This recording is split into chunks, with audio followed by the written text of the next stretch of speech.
Hey, how's it going? My name is Slavi. I'm a web and software developer and I specialize in AI implementation. And today, I will be giving you a quick tutorial and demonstration on how you can use Midjourney to create any image that you want in any use case that you need. Let's hop into it. All right, so first we are going to go to the Midjourney website. And if you type in Midjourney in Google and just click on the first link, it should take you here. Just go to midjourney.com and it will take you straight here if you do not already have an account. If you do have an account, then you can skip this section and go straight to where we start prompting. But for here, I'm going to show you a little bit about the website and everything. It shows you all of the researchers and engineers that are involved and basically the whole community that that Midjourney uses to operate their systems. So let's go ahead and sign in, and you may have to create an account, but I will say the best thing for you to do is to go ahead and sign up for one of their paid plans so you can create images like this. I use the $10 a month plan. It's the cheapest one, and that's fine for me for my use cases. So I think to start out, that would be fine for you. So some of these prompts I'm going through right now, I just want to show you kind of what they look like. These are 100% AI generated images. And I use them for some specific use cases here, but definitely you have all the control in the world. Now, the one thing I will say Midjourney doesn't do a great job at is text. But other than that, it can do very, very well with generating faces and all that kind of stuff. You just have to know how to prompt it correctly. Like here's some celebrities that I took made prompts from and stuff like that. But I'm going to go ahead and show you how you can make your own real quick. And the first thing you want to do is once you sign up is go to the Discord channel, and you should have the prompt to go there once you sign up for Midjourney. But what we're going to do, because this can be a little bit confusing, you want to scroll down to the bottom. As you can see tons of other people's prompts and images that are being generated as well, which some people find kind of weird. But it just kind of is what it is. You kind of work with it. Tons of people use it, so it's very unlikely that anyone's really going to be able to see your stuff. But anyways, so what you want to do is if you go to the left side of the screen here, you can see that there are a ton of different tabs that you can go through. This home tab has a lot of different features. Here it's showcasing some of the most popular work and some of the most well-made work that Midjourney has produced, which is actually pretty cool. And some of the stuff that it makes is just ridiculous because it looks, I mean, you can't differentiate real from fake. So, and then obviously some of them are made to look cartoon, like cartoons and anime and stuff like that. So some people have their specific styles that they like. So you have all different kinds of stuff that you can do. You can do some customization if you want and browse some different channels. But let's go ahead and go back to one of our room servers here. And I just use 128, 158, 188, and they kind of just fluctuate. But first thing you want to do to generate an image is type in /imagine space. And then this will give you this prompt area right here. And that's where you start typing in a prompt. And right here, I'm going to type in a man sitting on a couch, typing on a laptop, for a YouTube video. So in this prompt, I'm going to be trying to create a image resembling what I'm doing right now, which is literally sitting on a couch.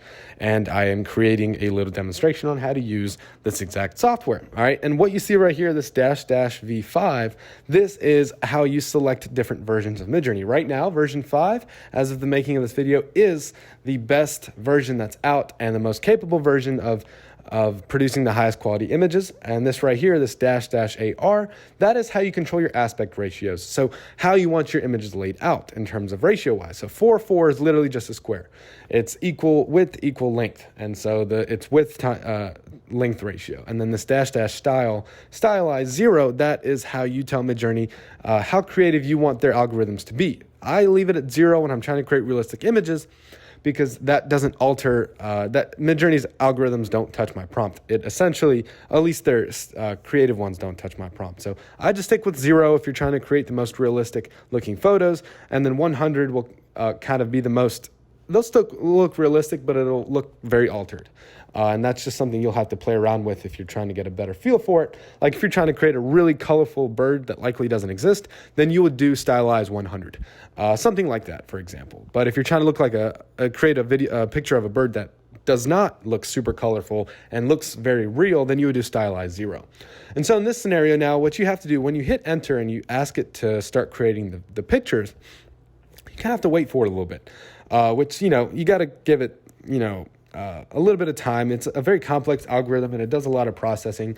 So as you can see, it's generating 4 different images for us right now. I'm not really sure why the bottom right one is an illustration, but this doesn't usually happen. But the other three are realistic photos, as you can see, and they're all of men sitting on a couch. For some reason, they're all on Macs, but I'm not sure why, but I guess that's just what Midjourney decided to do. Which, if you wanted to change that, you could specify like Dell laptop or whatever, and it wouldn't have put a Apple computer on their lap. But of course, specialization is very important. I did a very broad prompt here, so my options and choices here are going to be very different. But you can see all these photos do look very realistic, and looking at them from the start, you can't really tell much of a difference in terms of what's real and what's not, especially from afar. If you zoom in, you may be able to notice a few things, but like that Apple logo looks perfect. I mean, his shirt, how it's laid out, his hair, all looks really good. Same thing there. Computer looks phenomenal. Hands look phenomenal. Hair, all that stuff looks like as it's supposed to be. The blur in the background, all that stuff looks super good. Now I'll show you something. If you'd like one of these photos, you can actually upscale them. And all you have to do that is just press U1, which stands for upscale 1, and they go in quadrants. So that's your first quadrant. If you want to do your second one too. And then V1 is for variations. So that's how you make variations of the first quadrant photo. If I wanted to make variations of the fourth, or upscale the fourth, which is that bottom right one, I would press U4. If I wanted more variations of that exact same photo, I would press V4. So now, as we scroll down to the bottom, you can see the upscaling of that top left one that we created. And right below it, it's producing more. But as you can see, now we can zoom in and really look at the detail here. I mean, you can see the hair on his arms. You can see the keyboard buttons. You can see the buttons on his shirt, the hair on his face, facial features, everything, all the little dents in the couch and ripples and the blur in the back. And I mean, just the texture of the bushes. Everything looks super good. And honestly, I think it looks super real. I can see a little bit in his lips that looks a little off, but that's not a big deal. And here's the illustration upscale, which you can turn into a really cool PNG with some awesome software that's out there and use it on your website or whatever you may want to use, brochures, whatever. So that's a cool little thing to do. And here is your variations. So remember, we clicked on V1. This is what it produced. It produced 4 more images of that exact same image. So as you can see, his watch is a little different in some of them. His facial features are a little different. His shirt's different. He's got an earring here he didn't have in the other one, a white Apple logo on the computer. That's some different stuff that it's produced. Same color t-shirt, same color pants, same color couch. The outside looks very similar, but that's essentially the gist of how you can upscale them and stuff like that. I don't remember hitting upscale 1 here, but it looks like it for some reason did. I might have accidentally hit upscale 1, but that's the production of the top left one right there. So that's a quick little idea. If you just wanted to produce a quick photo, how you can do it. And that little circle button right there is how you can tell it to regenerate that exact same prompt. So, and now if you go back to your Midjourney profile, you can actually see all the stuff that you've done here. And right there, I've clicked on upscales. You've got grids and all. If you click on all, it'll take you here and you can see all of the images that Midjourney has produced for you, not just the upscale. So if you click on it, you can actually save it by clicking a little button right there in the bottom right, which says save with prompt, and it will save the photo as a PNG to your computer. And this tells you what the prompt was and all the parameters that you used, all the info of the picture, the size, and all that kind of stuff when it was made. If you look below that, you've got related photos to the one that you have. So Midjourney's algorithm kind of gives you some more photos that it's produced for other people based off of what your image looks like and the prompt that you use and parameters. And this is what we get. So pretty cool stuff. And I'm going to go ahead and show you how you can make Midjourney prompts for specific products right now.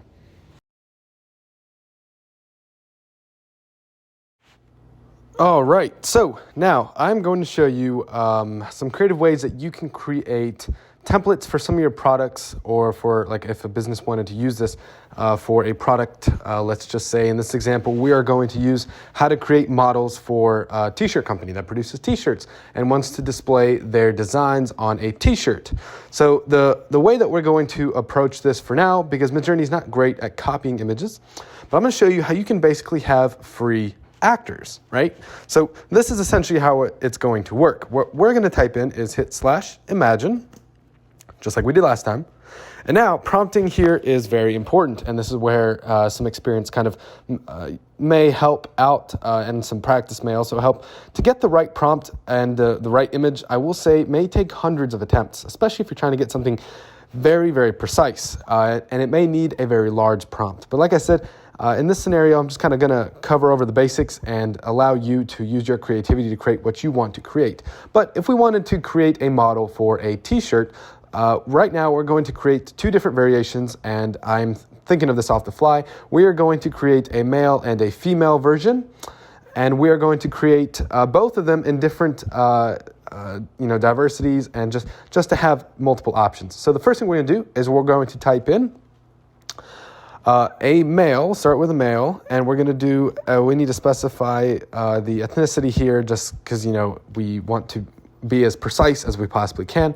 We'll start with a African American male standing, let's just say, standing in on a beach with jeans and a plain white short sleeve t-shirt on. All right, so spelling is also really important, helps the algorithms be precise. So we got, I misspelled that. Yeah, okay, I think that's right. I think there may be a dash that goes here. All right, so the prompt so far is, I think this needs to be this. Cool. An African-American male standing on a beach with jeans and a plain white t-shirt on. And so we can specify the beach and just be like, on a Hawaiian beach. I don't know if I spelled that right, but maybe there's 2 I's. Let's try that out. I think that's right. Who knows? All right, an African-American male standing on a Hawaiian beach with jeans and a plain white short sleeve t-shirt on. And we're going to specify with a beard and glasses and a slight smile. All right, so this isn't optimized, and like I said, I'm just kind of creating this off the fly just so you get an idea of how this works. And then we're going to hit space, a very vibrant sunset behind him. All right. So we'll sit with this, and we'll roll with this and just kind of see what Midjourney pulls out. And of course, we can adjust this prompt as it goes to add more details to our images as they roll. And we can just do middle-aged. Let's do that. Middle-aged African-American male standing on a Hawaiian beach with jeans. Let's do white jeans. Nah, I can't do that. Let's do blue jeans. With blue jeans and a plain white short sleeve t-shirt on with a beard and glasses and a slight smile. A very vibrant sunset behind him. All right, so we're going to use version 5 for this, and then we are also going to do an aspect ratio. And in this scenario, I'm going to do 10:5. Okay, that way it's a little bit wider than it's not. It looks more like a rectangle than a square. So we'll do 10:5, and then we are also going to roll with a stylize 0. All right, so in this case, we want it to look very realistic. So let's see what it generates. Now we hit enter. Now we kind of have to wait for it a little bit to see what it produces. And it may take a little bit of time, and you kind of have to be a little bit patient with it. And I'll show you some other cool parameters that you can add in terms of quality to, bring about a higher resolution image in case, you're a designer that's trying to create banners for, whatever it may be, something that you may want to be printing out. Then in that case, resolution is very important. But now let's take a look at our prompt. I can already tell you by the 4 pictures that are being produced, something that I had in my head was having his entire body in the image. So what's interesting is, blue jeans and a plain white t-shirt, you can't even see the jeans in this photo. So we may have to adjust this a little bit as it goes. But as you can see, the way that Midjourney's algorithm works, you kind of have to massage it out, kind of feel it out of how you want to prompt it exactly and what it listens to inside of your prompts.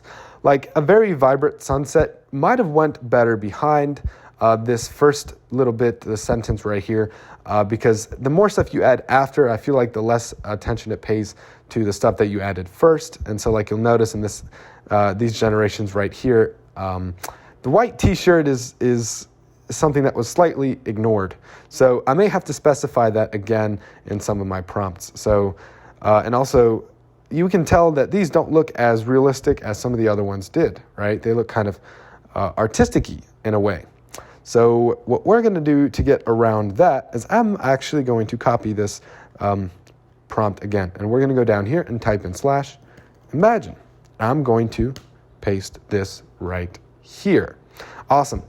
a middle-aged African man standing. All right, so what I'm going to do is take away this very vibrant sunset behind him, and we're going to do a middle-aged African American male standing on a Hawaiian beach with blue jeans, and then we're going to do black shoes and a plain white short sleeve t-shirt on a beard and glasses and a slight smile. We're going to say right here, you can see all of his body, and he is facing the camera. And he is facing the camera. Boom. Middle-aged African-American male standing on a Hawaiian beach with blue jeans, black shoes, and a plain white short-sleeve t-shirt on with a beard and glasses and a slight smile. All right, cool. So I'm going to add something on here. I'm going to do --Q, and this should work. Q2, let's do that. It should work. I may have to adjust that a little bit, but now the change that we should see is we should see all of his body, and he should be facing the camera, so hopefully his body positions a little bit more straight towards us. And we're going to do a, let me see here real quick, black shoes and a general, let's do a Hanes, plain white, short sleeve t-shirt on, and has a Hanes. All right, let's do that. Let's see how this works out. Bang. All right, now we're going to give it a little bit of time and see what this produces. Now, I did this Q parameter right here, and as we'll go over in the documentation after this video, that Q parameter essentially increases the quality of the image and the realistic view. Now, from what I can tell, I think that this is going to produce a man standing there with a hood on, which isn't exactly what we were shooting for. Okay, no, cool, no hood on, sweet. Now let's see what this produces. And this may take several attempts until you get exactly what you're looking for. And if you're not getting some of the results that you desire, you may have to remove some of the features like the sunglasses, the beard, that kind of stuff. But let's just say you're a company that wants to use white, build a t-shirt company and wants free models in wherever, part of the world that they want to use them in. This is a great way to do it. As long as you have the right commercial rights, according to Midjourney, you can use all these images and commercialize them however you would like. So once this is done, it's 93% done. It will shoot down to the bottom, and we'll take a look and see what it produces. This is taking a little bit longer than it did before, just because, like I said, the quality increased. And let's see what it produced. So these should be much higher quality photos if we take a look at them. Well, not exactly what I was looking for. He looks like I just offended him. Okay, so let's take a look here. This is not bad. I've been to Hawaii, and I will say this does actually kind of look pretty close to how it actually looks in Hawaii. So hair looks pretty good, sunglasses, all that stuff, teeth, shirt is pretty good. Middle-aged, I guess middle-aged to Midjourney means also very dad body-ish, which is one of those things that, I'm not trying to offend anybody that looks like this, obviously, but one of those things that you would have to specify if you're looking for a specific type of model. You would want to definitely specify what kind of body type you're looking for, and that may also produce a different result. So in this scenario here, you would want to, let's say if you wanted somebody bigger, you would want to add attributes to that. If you want somebody skinnier, you would have to add attributes to that. In particular, same thing for the color of the t-shirt, the length of the sleeves. Like, detailing is very important is what I'm trying to say in this sense, in order to get exactly what you're looking for. And I guess Midjourney's algorithms do, with middle-aged, assume a body type similar to this. As I can see, it is kind of similar across the board with all of these images. So let's just say for this case, the one that would work best for me is this bottom right here. So, let me zoom back out real quick and find where we're at. So I'm going to upscale this, upscale 4, the fourth quadrant here, which is right here. It goes 1, 2, 3, 4, and see what happens. Also, I may ask for some more variations. So let's go back down here. This is our upscale. So very good quality. I mean, even the tattoo edition, like all this stuff is really good. You can see the hair on his arms and all that kind of stuff. The thumbs, all that stuff looks normal, looks real. The shadows looks real. I mean, it's even got the shadow of the sunglasses. So in terms of differentiating and being like, this is fake, you can't really pick any feature out in this photo that blandly stands out to the average person of it's fake. I mean, you got the ships in the back, the blur looks good, everything looks good. So in this scenario, what you would do is you would want to use, if you have somebody, I'm assuming most companies that run t-shirt production have people who can use Photoshop very efficiently because that's important. But you could put the designs here, and work with that. So let's take a look and see some of our variations that it's produced. So it looks like really what's varying a whole lot is the facial structure. Looks like his hands are constantly inside of his pockets here. The watches are a little bit different. The tattoo placement's a little bit different. And other than that, they all got sunglasses on and a beard, which is what I requested. And all the shadows and everything looks very, very good. So not gonna lie, all these guys look awesome. And I would use every single one of them as one of my models. Honestly, they all look very good. So that's a good example of how we want to do that. So let's just say we want to roll with this. All right, so this should have populated in our Midjourney account, which remember is not correlated with Discord at all. So in order to see its populations, you do need to refresh the page. So let's go ahead and refresh it. And sometimes it takes a little bit of time to show up in your upscales, but it may have showed up here, which it did. So we can take a look and see. I can download this image here, but that's not what we want to do. We want to wait until the other images that we created show up in our server and render in our accounts page here, and we're going to download those particular ones. So you may need to refresh the page a couple times until you see the one that you're looking for.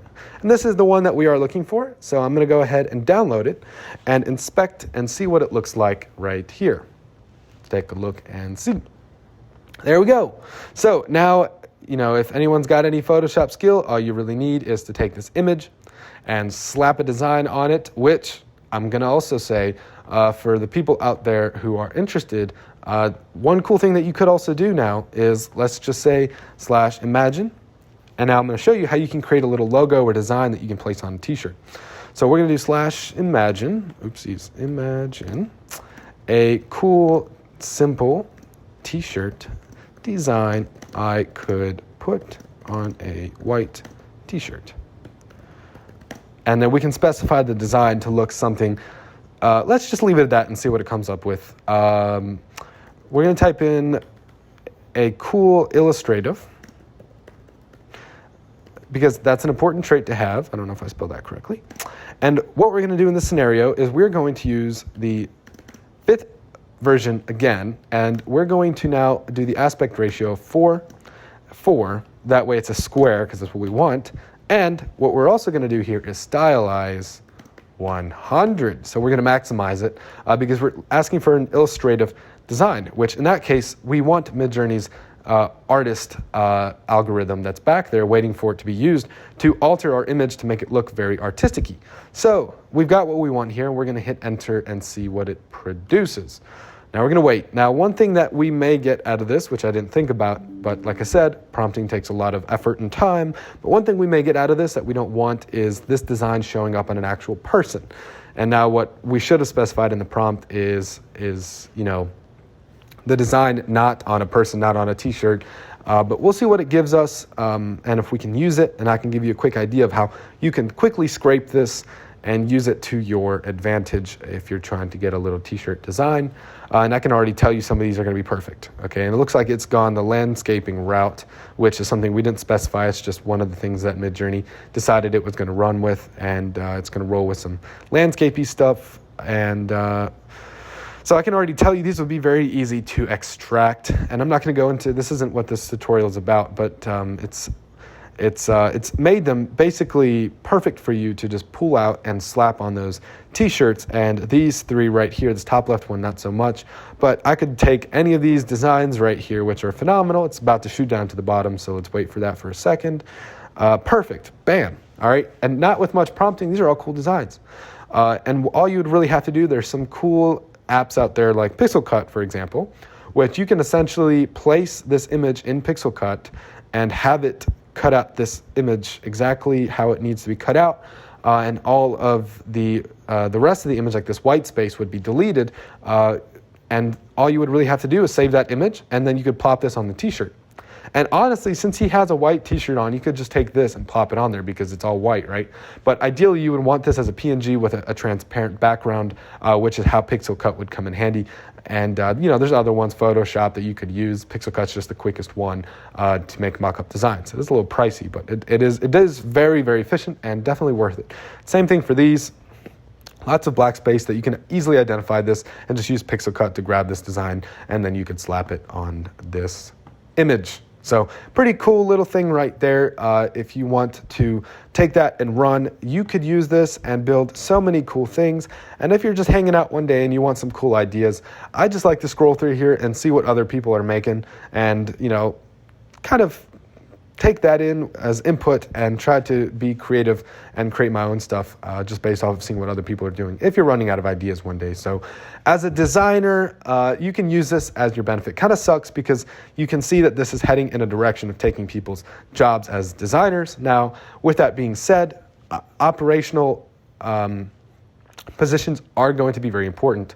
And as a designer, I'm not a designer, but as a designer, one thing that you possess that a lot of people don't, if you're really good at what you do, is creativity and being able to build things from scratch, right? So you can design things and tell if they look good and build things out. So if you're an artist and you draw, for example, you can take what's inside of your head that you would have drawn on a piece of paper, and you would be able to use this prompting to create awesome imagery as well. So again, it's based off of how well you can produce, and people who are the most creative, which typically are designers, are going to be the ones who excel in prompting the systems like this. Now, stay on top of stuff like this because I would say within 6 months of this video being made, there are going to be algorithms out there that can produce, as you saw, this is already capable of producing variations. And what that means is if it can produce variations that are similar to the image that you gave it, it's likely going to get very, very precise and be able to create videos of motion based off of machine learning. And you'll be able to create videos, short videos here soon, probably within the next 6 months, that look just like this with this type of quality, I would imagine. So there's probably already software out there like that we just can't utilize at this moment because it hasn't been released, but it is available. So definitely would say give it a shot. And I hope that you guys learned something from this and you can take it and roll. My goal in life is to help people learn how to use AI because this stuff is advancing quick, and by next year there's going to be so much different stuff that's out there that if you're not on top of it, you'll be left behind. So I hope this is helpful. If you've got any questions, just leave it in the comments and I would love to be able to answer them. Thank you guys and have a great day.